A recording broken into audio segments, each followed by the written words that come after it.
Bueno, continuando con los mitos de Rey Arturo, vamos a iniciar un libro que se llama La búsqueda del Grial y el castillo de la desdicha.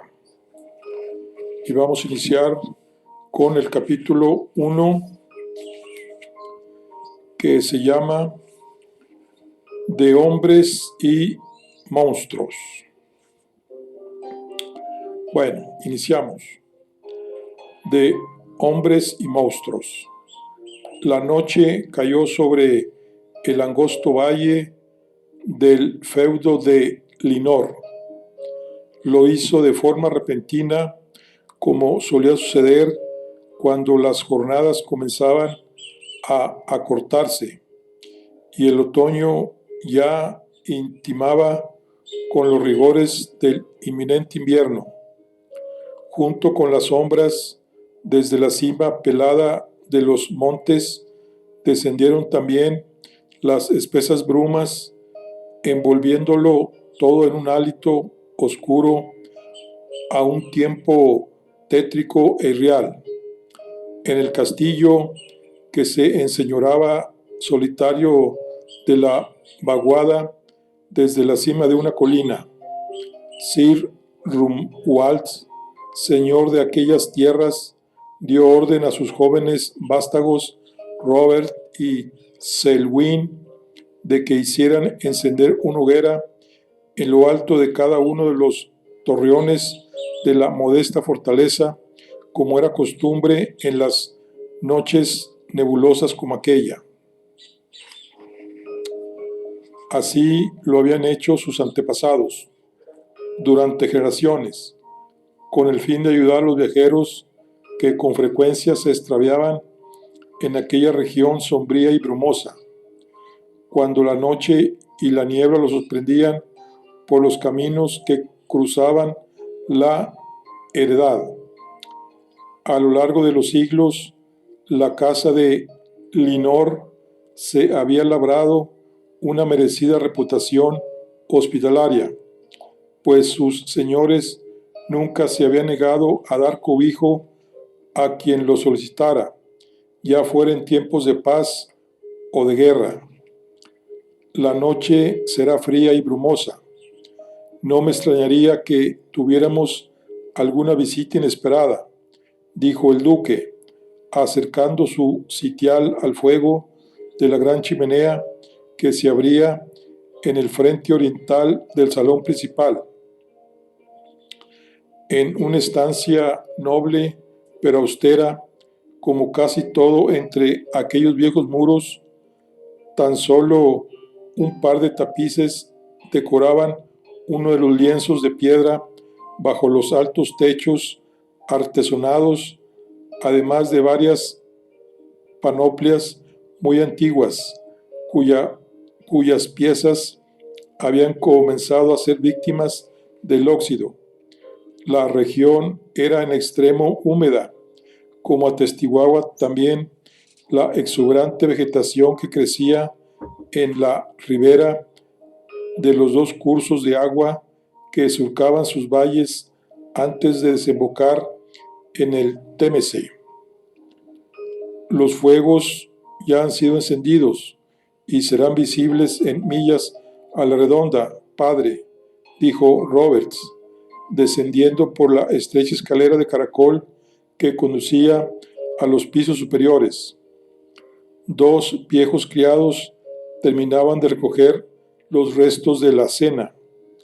Aquella noche había sido más copiosa de lo habitual, pues Selwyn había abatido un jabalí por la mañana durante una montería y la familia había dado buena cuenta del jugoso manjar, sazonado con especias y aderezado con hortalizas.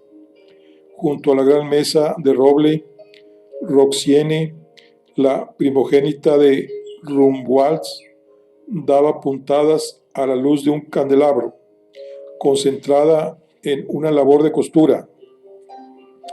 Contaba poco más de 20 años y era una mujer de extraordinaria hermosura. En la delicadeza de sus rasgos y en la elegancia natural de sus gestos se reflejaban como en un espejo las de su madre, la duquesa, fallecida hacía más de un lustro. Era ella el orgullo de su padre. ¿Dónde está tu hermana?, le preguntó el duque, girándose sobre su asiento, con las palmas de las manos todavía alzadas frente al fuego. Apenas hubo engullido el último bocado, salió disparada, como la flecha de una ballesta. «Oh, bien imaginas dónde está», dijo sonriendo Roxana, sin levantar la vista de su labor. «En la biblioteca otra vez, enterrada en libros». El duque frunció el ceño y Roberts y Selwyn intercambiaron una rápida mirada. Bronwyn, la hermana melliza de Roxana, era quien más quebraderos de cabeza daba al señor del castillo. Tan esbelta como la primogénita, la palidez de su piel era aún más acusada. A diferencia de Roxana, había heredado además la aguileña nariz de su padre y sus glaucos ojos, lo que, unido a su temprana pasión por los libros más polvorientos y heterodoxos de la biblioteca familiar, había motivado que sus hermanos varones la hicieran rabiar desde pequeña, llamándola lechuza. Era rara la noche que la luz de su vela no era la última que se apagaba en el castillo. Su carácter parecía tornarse más introspectivo con cada año que pasaba, ante la inquietud de su padre, quien, al igual que los hermanos, no veía con buenos ojos su interés por las artes mágicas, rayanas en la nigromancia. Bronwyn gustaba de internarse solo en los bosques, en busca de raíces y plantas medicinales, y su peculiar conducta había comenzado a despertar las habladurías en la aldea cercana al castillo, sobre todo a raíz de la frecuencia con la que de un tiempo a aquella parte había comenzado a visitar a una vieja curandera que habitaba una cabaña en lo alto del monte, apartada de todo y de todos. Roxana, que compartía algunas de las cualidades de su hermana, si bien sus inclinaciones hacia el saber no eran tan vigorosas, la había acompañado en alguna de aquellas visitas.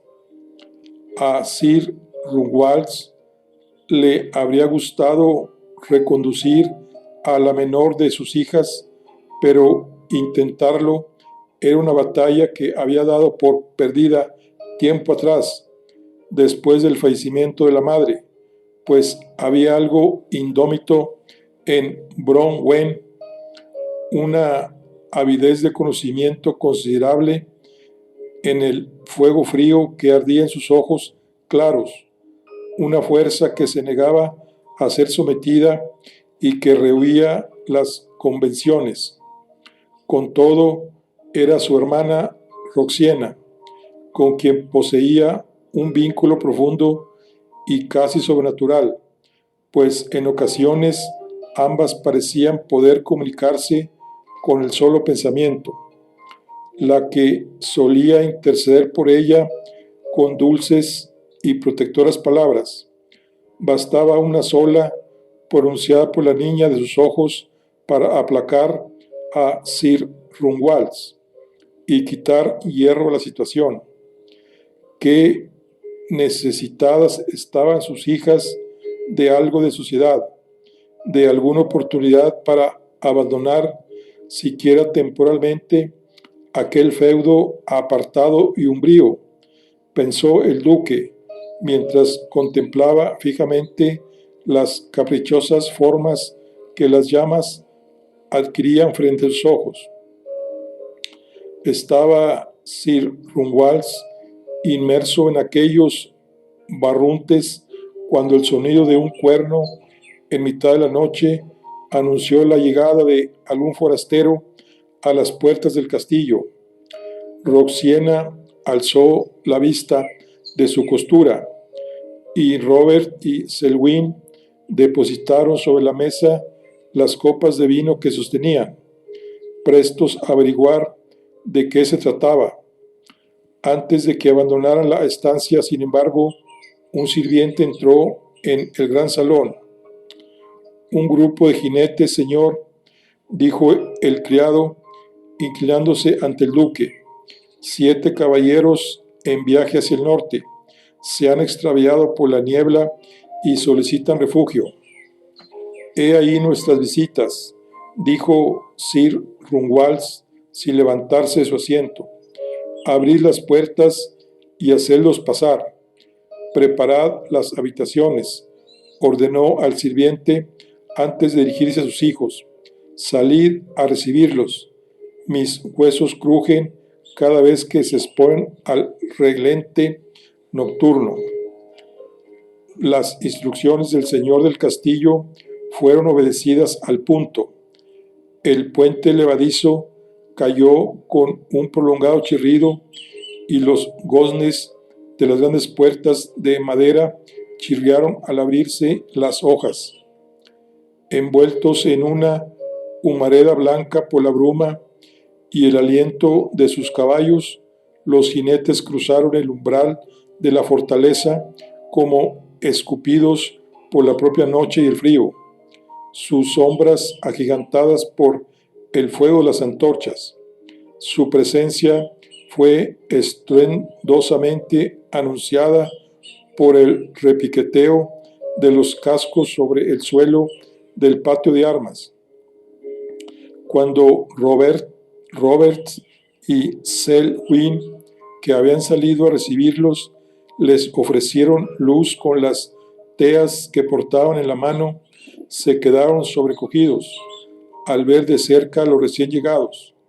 Los 7 eran hombres corpulentos y barbados, de aspecto feroz, y compartían un vago aire de familia, algo contrahecho, guerreros sin ningún género de dudas. Sus monturas variopintas en razas y colores, pero excelentes todas ellas, parecían proceder de los 4 confines de la tierra y estar exhaustas tras un largo viaje. El que semejaba a su cabecilla se adelantó al resto y alzó la mano antes de desmontar. Mi nombre es Warlaw, señor de Hayton, y estos caballeros que aquí veis son mis hermanos. Os doy las gracias en mi nombre y el suyo por acogernos. Ni una paloma bien adiestrada podría hallar el camino en mitad de esta maldita niebla. ¿A quién debemos el honor de su hospitalidad? Sed bienvenidos, dijo Robert, todavía impresionado por los recién llegados. Os halláis en el feudo de Linor, y es mi padre Sir Runwells, señor de estas tierras y este castillo, quien os brinda cobijo. Hayton, murmuró Selwyn, el camino hasta la marca del norte es largo. Sin duda estáis todavía lejos de vuestro hogar, señor. Warlaw descendió de su poderosa montura y entregó las riendas a un criado. De pie ante los hijos del duque, el mayor de los hermanos se les antojó aún más alto y fornido. Una profunda cicatriz surcaba su mejilla derecha. Muy al contrario, joven señor, hace años que no estábamos tan cerca, respondió sonriendo, y sus hermanos soltaron una carcajada a su espalda mientras desmontaban.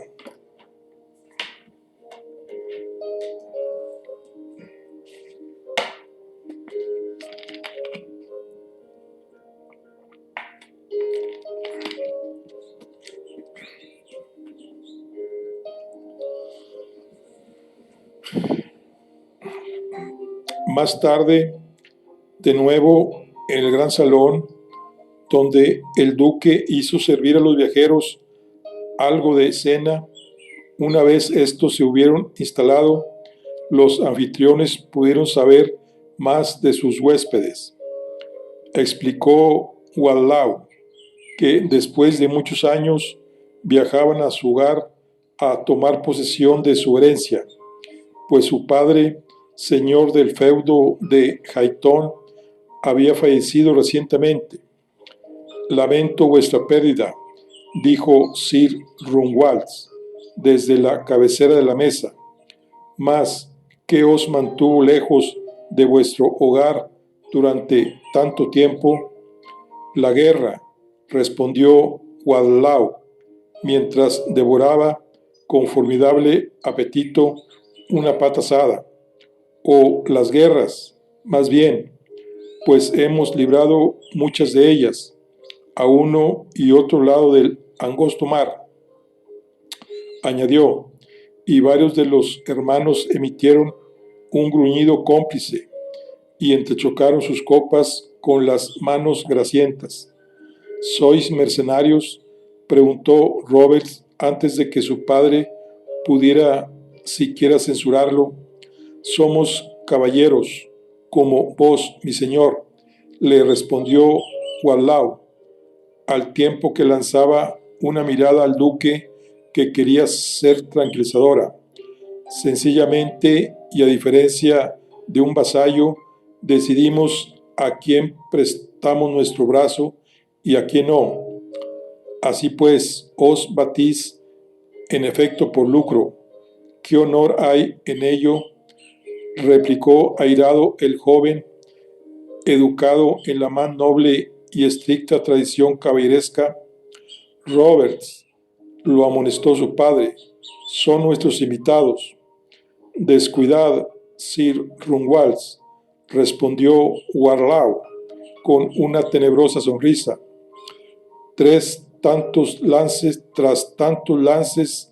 en los que hemos participado, creedme cuando os digo que no seguiríamos vivos si nos ofendiéramos con facilidad. Tampoco otros lo estarían. El duque se revolvió contra el alto respaldo, no sabiendo a ciencia cierta cómo interpretar aquellas palabras. El honor, querido amigo, prosiguió Wallau, señalando a Robert con el hueso que acaba de dejar pelado, que cada cual quiera poner en ello. En ese momento, la criada que atendía la mesa dejó escapar un chillido, y la olla con sopa que se aprestaba a retirar cayó al suelo con gran estruendo. Un pedazo de pan había rodado por la mesa, y justo antes de que alcanzara el borde, uno de los hermanos lo había atrapado con el garfio que sustituía a su mano diestra. La brusca visión de la garra de hierro había asustado a la sirvienta. No temas, buena moza, dijo Wallau a la doncella. Whitlock solo atrapa comida y sarracenos con esa mano. Los hermanos rieron con tanta fuerza que las llamas de las velas temblaron en los pábilos.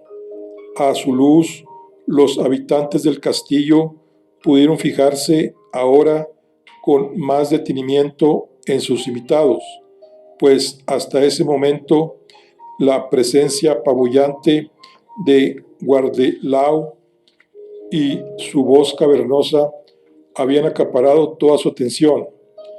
Solo entonces repararon en que la mayoría de ellos tenía alguna suerte de deformación, ya se tratase de una espalda jorobada, una inquietante carencia de simetría en el rostro, alguna protuberancia extraña o, como en el caso de Whitlock, algún miembro faltante. El propio Wallau cojeaba ligeramente al andar. Habían podido advertir Robert y Selwyn cuando el cabecilla hubo descabalgado. Adivinando los pensamientos de sus anfitriones, el mayor de los hermanos tomó de nuevo la palabra. Antes habéis preguntado por el motivo de nuestra prolongada ausencia del lugar. Sabed, Señor, dijo, dirigiéndose al duque, que nuestro padre, el difunto señor de Jaitón, fue un hombre orgulloso y pagado de sí mismo. Las malas lenguas cuentan que ese orgullo le costó una maldición que pesaba sobre su matrimonio. Existiera o no tal maldición, lo cierto es que a sus ojos ninguno de nosotros fue digno de él, y que, molesto por esas pequeñas taras que ahora contempláis, a todos nos envió muy pronto lejos de él, uno tras otro, incapaz como era de mirarnos sin sentir vergüenza. Nuestra madre murió entre lágrimas, alumbrando al último de nosotros. Mas con el correr de los años, los 7 supimos encontrar la fuerza en nuestra unidad y en el campo de batalla, el talento del que nuestro progenitor nos creyó desprovistos prematuramente. Así pues, no cedamos a la melancolía, añadió, poniéndose en pie y alzando su copa.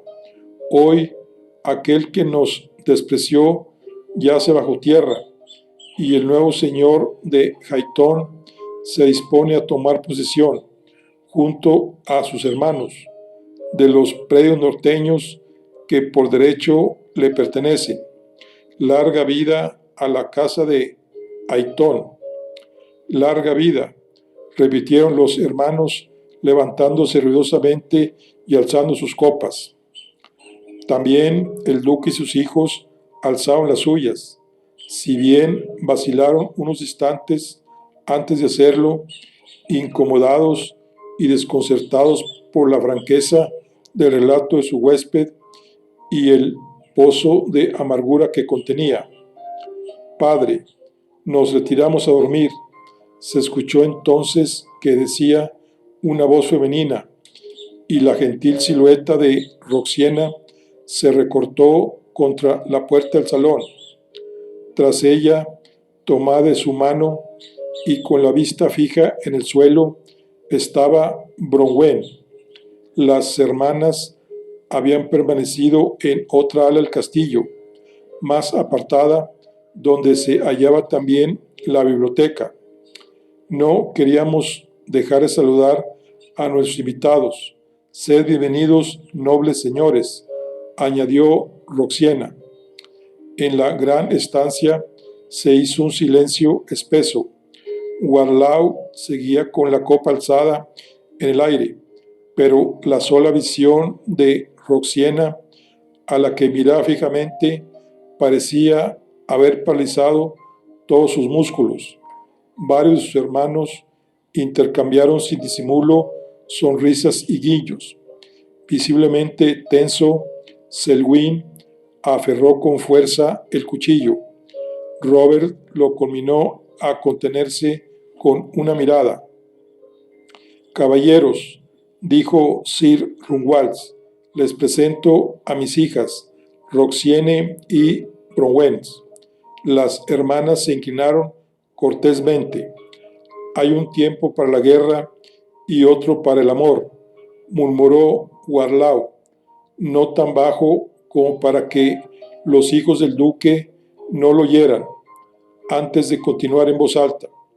Mi señor, he viajado y guerreado en 3 continentes y conocido mujeres de todas las razas y alcurnias, y puedo afirmar que nunca vi mujer más hermosa que vuestra hija. Roxana se sonrojó, visiblemente azorada, y Bronwen tiró de su manga, deseosa de retirarse. Ambas son el más preciado tesoro de Lainor, dijo el duque, subrayando con especial énfasis la primera palabra. Descansad, hermanas, añadió Roberts, poniéndose en pie e invitándolas a marcharse, al tiempo que bloqueaba bruscamente con su espalda la vista de los comensales desdentados que tenía enfrente. Las dos jóvenes se retiraron con otra pequeña reverencia. Su presencia, sin embargo, y sobre todo la de Roxana, siguió flotando en el aire junto con su delicado perfume.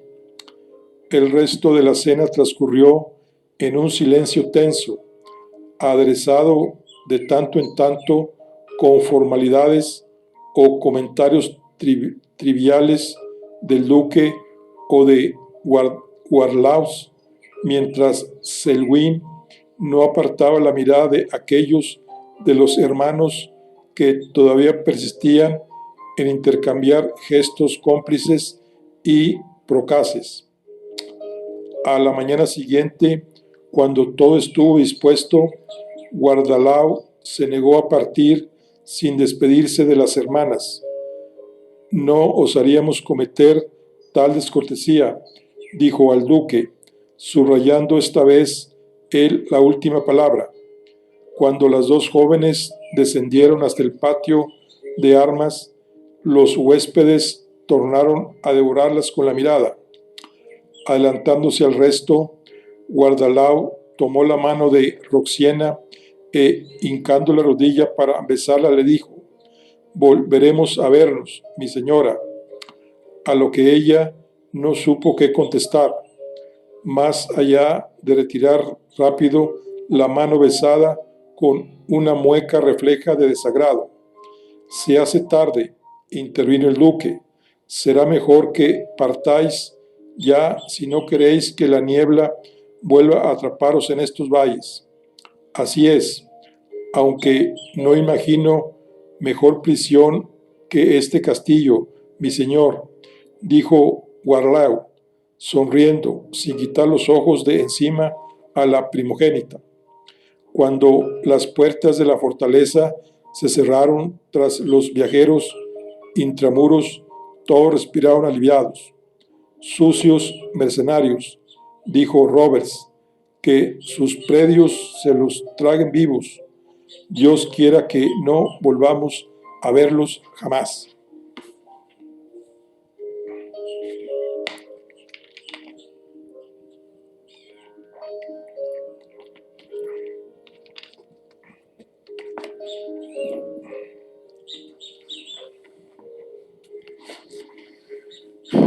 En Highton las cosas no marcharon bien para los hermanos.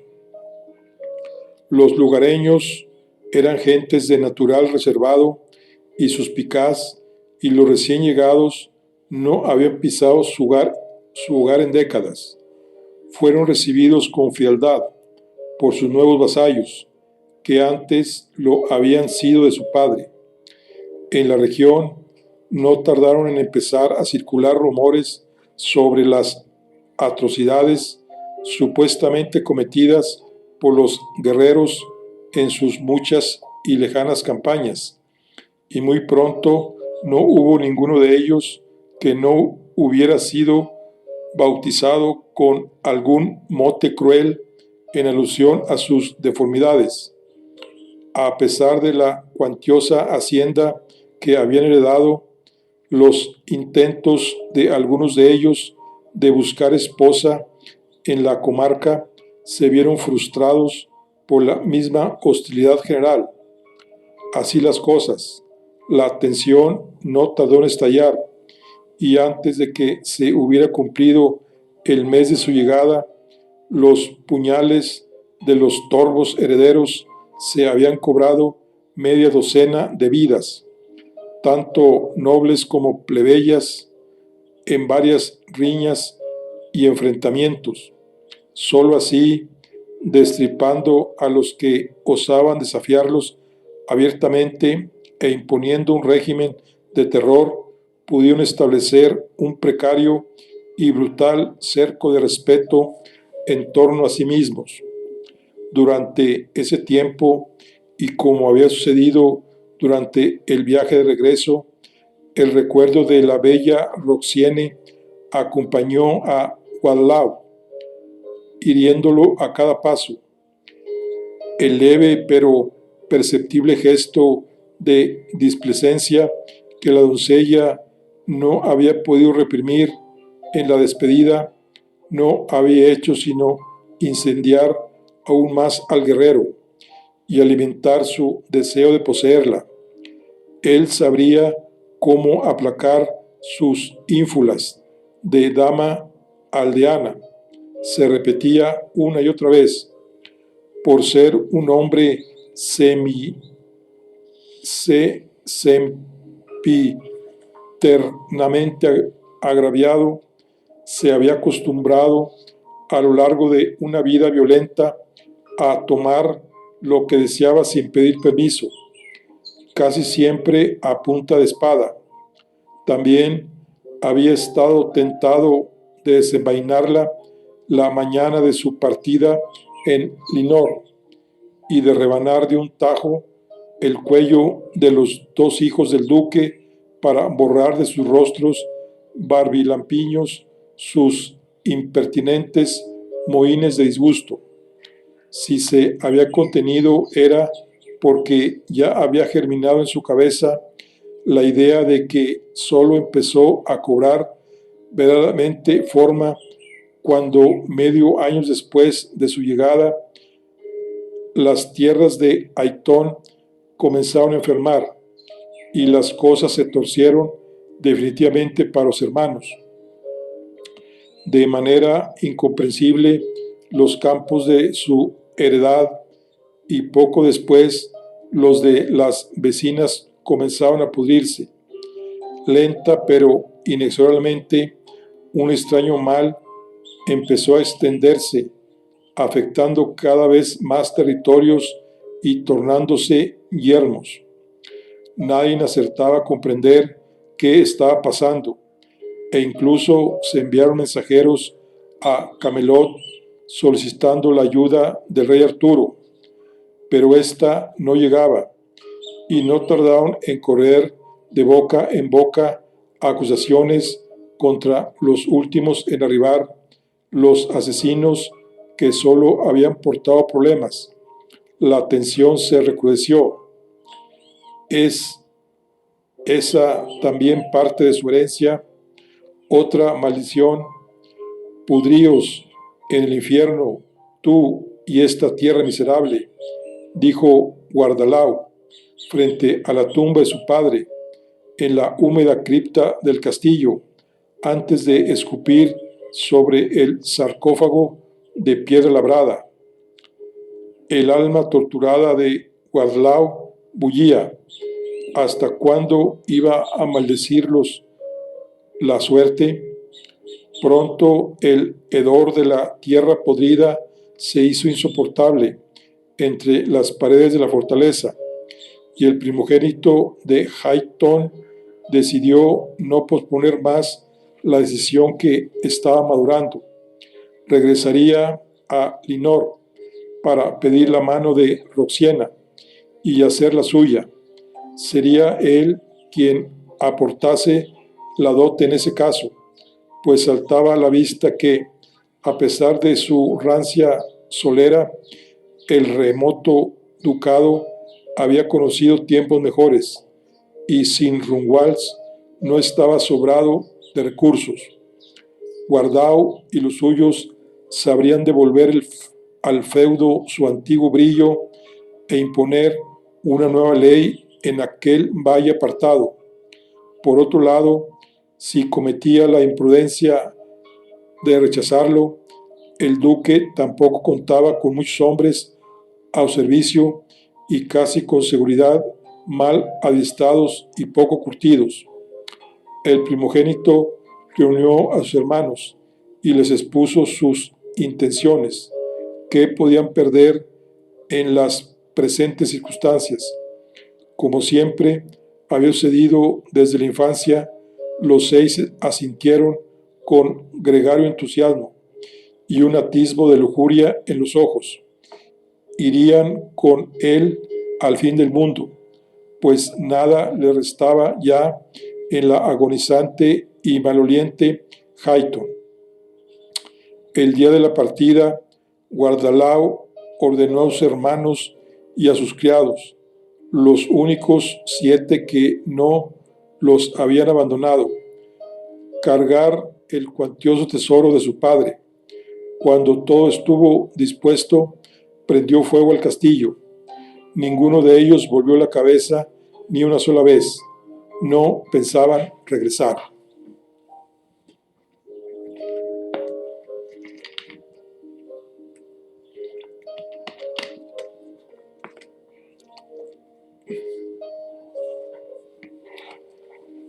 Diez días después, cuando un mensajero arribó al castillo de Linor, antecediendo en tan solo una jornada a los 7 hermanos y portando un mensaje con su propuesta matrimonial, el duque quedó consternado.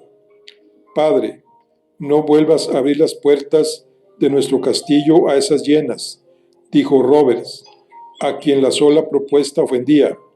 Sería una falta de la más elemental cortesía no recibirlos, y una indignidad.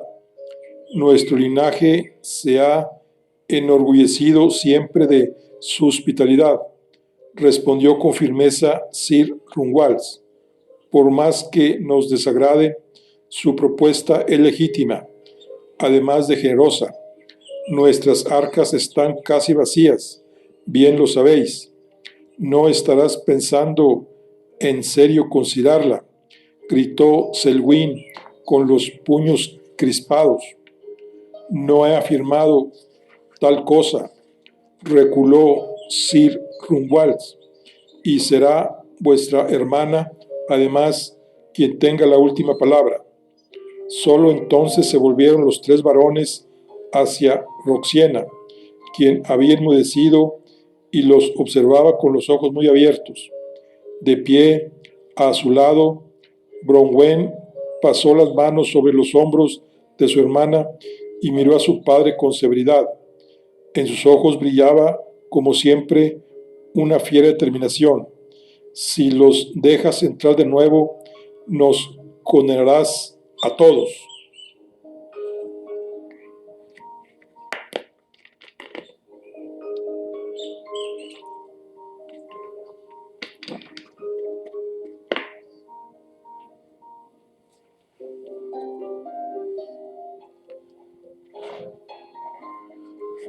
Al día siguiente, cuando las puertas del castillo de Linor se abrieron por orden del duque y los 7 hermanos volvieron a cruzar su umbral, la tensión podía cortarse con un cuchillo. Los ejes del carro que la comitiva llevaban consigo crujían bajo el peso de las alforjas y los baúles repletos de oro. Un chirrido que sonó injurioso en los oídos de los hijos de Sir Runwals, quienes aguardaban muy erguidos en el patio junto a su padre, encabezando a la guardilla del castillo. Los anfitriones recibieron a los recién llegados con glacial cortesía. Ardo en deseos de ver a vuestra hija. ¿Dónde se halla?, preguntó Gualdau tras las salutaciones oficiales. Se encuentra indispuesta, se apresuró a responder Roberts en tono cortante. Unas fiebres la tienen postrada en cama desde ayer. Su hermana cuida de ella. Una verdadera lástima, respondió Guardelau, clavando en él sus ojos amarillentos y esbozando su inquietante sonrisa. ¿Podemos pasar, caballeros? El viaje ha sido largo y diría que tenemos asuntos importantes que tratar. Por supuesto, sed bienvenidos de nuevo, dijo el duque, lanzando una mirada a sus hijos que solo con cierta renuencia se hicieron a un lado para dejar el paso franco a sus huéspedes. Dentro, en el salón principal, Cuando todos se hubieron reunido en torno a la gran mesa de roble, la atmósfera no se destensó un ápice. Los visitantes intercambiaron miradas entre ellos. Media docena de guardias armados custodiaban la sala, rígidos como varas junto a los muros. Sir Guardalao, dijo el duque, por más generosa que sea vuestra oferta y por más que nos honre recibirla, me temo que me veo obligado a declinarla. Solo lamento que no hicierais llegar vuestro mensaje con mayor antelación para que, habiendo gozado de tiempo para responderlo, como suele ser costumbre, pudiéramos haberos ahorrado tan largo viaje. Me apena escucharos decir eso, señor, respondió Sir Guardalao sin perder la compostura, como si aguardase en realidad aquellas palabras. Mas creo que deberíais reconsiderar vuestra decisión. ¿Puedo preguntaros la razón de vuestra negativa? Frente a él, incapaz de contenerse por más tiempo, el joven y airado Roberts estalló, adelantándose a su padre. Razones, ¿qué razón habríamos de daros? ¿Hasta qué punto vamos a rebajarnos? Jamás uniríamos nuestra sangre a la vuestra, monstruos. ¿Qué hay que explicar? Vuestra sola presencia en esta casa es un insulto a nuestro linaje. Las despectivas palabras del joven vástago reverberaron entre los altos muros, precediendo un terrible silencio.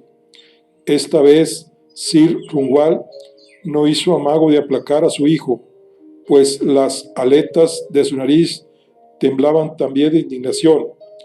Los guardias se tensaron en sus puestos, pero Guardalao tornó a sonreír.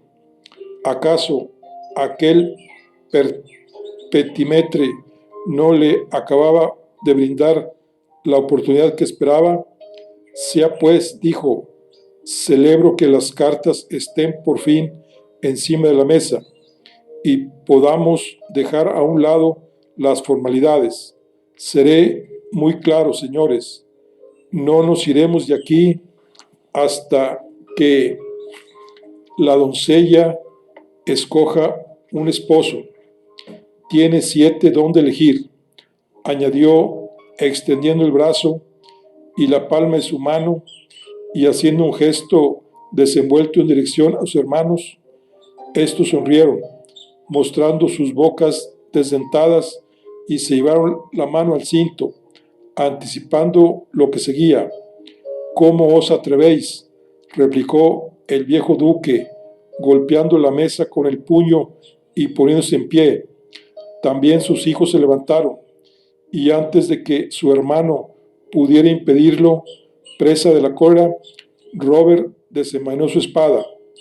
Vive Dios que os echaremos a patadas de aquí, pero antes os cortaremos la lengua, sucias bestias. Todos se pusieron de pie apresuradamente, y el acero silbó al abandonar las fundas. A partir de ese instante, los acontecimientos se precipitaron en un torbellino sangriento.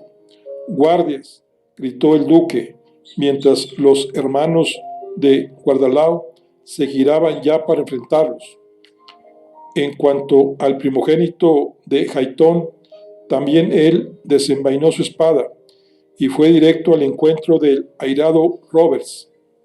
«Os enseñaré una lección que desgraciadamente aprenderéis tarde. Nunca vertáis una amenaza», dijo al tiempo que desarmaba a su oponente con facilidad de un mandoble, y acto seguido le hundía el largo filo de su espada entre las costillas, atravesándole el corazón. «Que no podáis cumplir». El joven caballero se desplomó sobre el suelo, exangüe. Al ver caer a su hermano, Selwyn se abalanzó con un alarido sobre el asesino, pero éste, que había previsto el movimiento, usó la daga que portaba en la mano izquierda para acuchillarlo en la garganta. Herido también de muerte, el Benjamín de la casa de Linor cayó sobre el cadáver de Roberts, emitiendo un angustioso gorjeo, mientras la vida se le escapaba, a borbotones, por el profundo corte.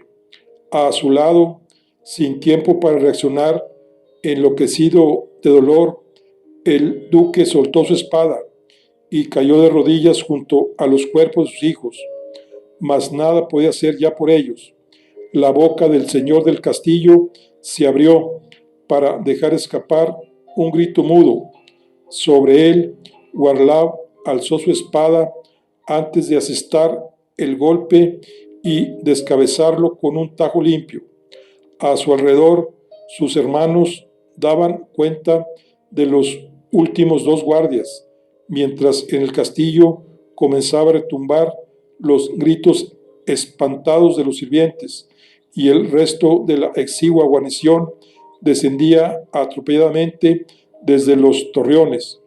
Fuera, en el patio y las cuadras, y tal como había sido convenido, los sirvientes de los norteños desenfundaron sus cuchillos. «Matad a todos los hombres», dijo fríamente Guardalao, mientras limpiaba el filo de la espada en su mano enguantada. «Después apresaremos a las mujeres. Nadie se quedará hoy sin esposa en Linor». Sus hermanos profirieron un grito bestial y, alborozado y blandiendo sus armas, se arrojaron hacia las puertas del salón como una jauría de lobos.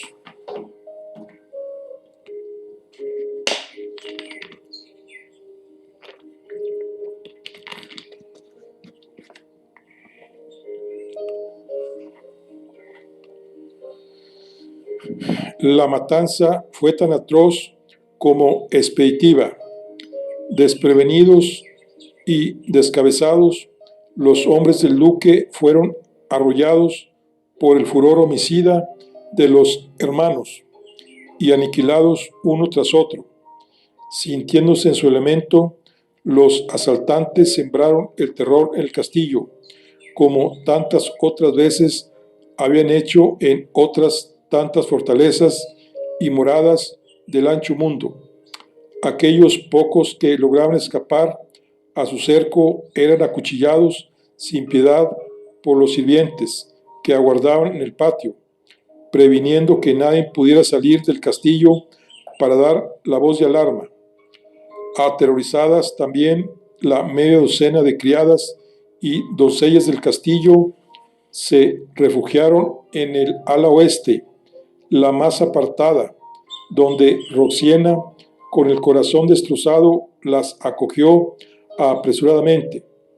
No fueron menos angustiosos los momentos que siguieron a la lucha, cuando los 7 hermanos y sus criados, entregados a un sangriento desenfreno, rastrearon y sacaron de sus escondrijos a los últimos de los sirvientes del castillo, que habían tratado de ocultarse, y les dieron cruel muerte ahí donde los hallaron como si fueran perros.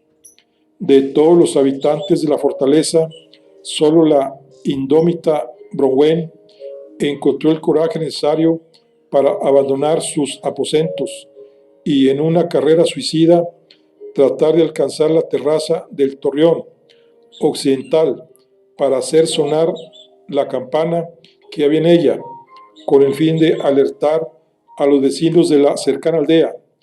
Pero el terrible Wiglaf la sorprendió a tiempo y, tras forcejear brevemente con ella, se la cargó sobre la espalda y la bajó a empeñones por la empinada escalera de caracol. «Esta palomita quería dar la alarma», dijo con una carcajada, y sus hermanos rieron también al verlo aparecer por uno de los arcos que daban acceso al torreón. «Reclúyela junto a las demás en el ala oeste», ordenó Guardalao. «Nos han hecho el favor de enjaularse a sí mismas para no tener que perseguirlas como a estos, añadió, propinando un puntapié al cuerpo del criado que yacía degollado junto a él. El vetusto castillo de Linor era suyo.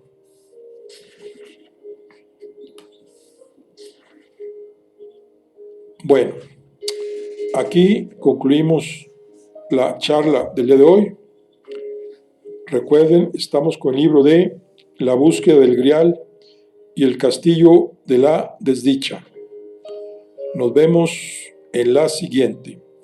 Hasta luego.